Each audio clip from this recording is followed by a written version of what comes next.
Justement, avec cette vague de contestation qui monte contre les camps de travail. On le sait peu, mais dans ce pays où tout change à grande vitesse, on continue, comme au temps de Mao, à interner, par exemple, ceux qui contestent le système, sans procès ni possibilité de recours. Ils sont bien souvent voués aux travaux forcés. Ils sont des millions dans ce cas. À Pékin, Alain de Chalvron, Sylvain Giob. Tang Hui vient de sortir de l'enfer. Mais elle a réussi, comme on dit, à couper la queue du diable. L'enfer, c'est un de ces camps de rééducation par le travail, Laojiao, hérité de l'époque Mao, mais elle a réussi à en sortir, en portant un coup peut-être fatal à ce système inique et arbitraire. C'est ça, couper la queue du diable.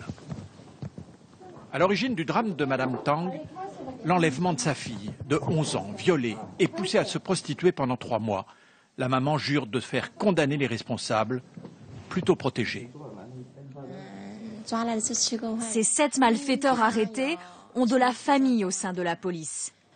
La police a essayé de sauver leur peau, mais chaque fois, j'ai insisté et maintenu ma plainte. C'est pourquoi ils me haïssent. Elle se bat tant et si bien que 2 des 7 inculpés sont condamnés à mort. Quelques jours après le procès, elle reçoit ce document. 18 mois de camp pour elle. La vengeance des ripoux. Ce n'est pas une condamnation judiciaire, c'est une décision administrative de la police. On me reproche, à tort, d'avoir menti, d'être allé au tribunal et à l'assemblée locale. Ils m'accusent d'avoir provoqué des embouteillages en me mettant à genoux devant ces établissements.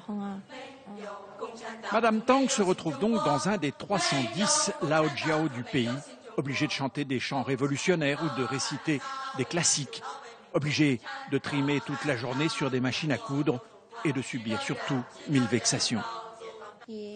La première nuit, ils m'ont interdit de dormir. J'étais épuisée.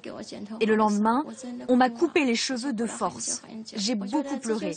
C'était une humiliation insoutenable pour moi. La situation de ces camps s'est bien améliorée par rapport aux années noires de Mao, de la révolution culturelle, où la discipline était de fer, où les conditions de vie étaient inhumaines et où la force de travail exigée était surhumaine. Mais l'existence même de ces centres de détention arbitraires fait tache dans la Chine d'aujourd'hui. Les blogueurs chinois ne s'y sont pas trompés. Les réactions ont été si nombreuses et si fortes devant l'histoire de Madame Tang qu'est venu d'en haut l'ordre de la libérer.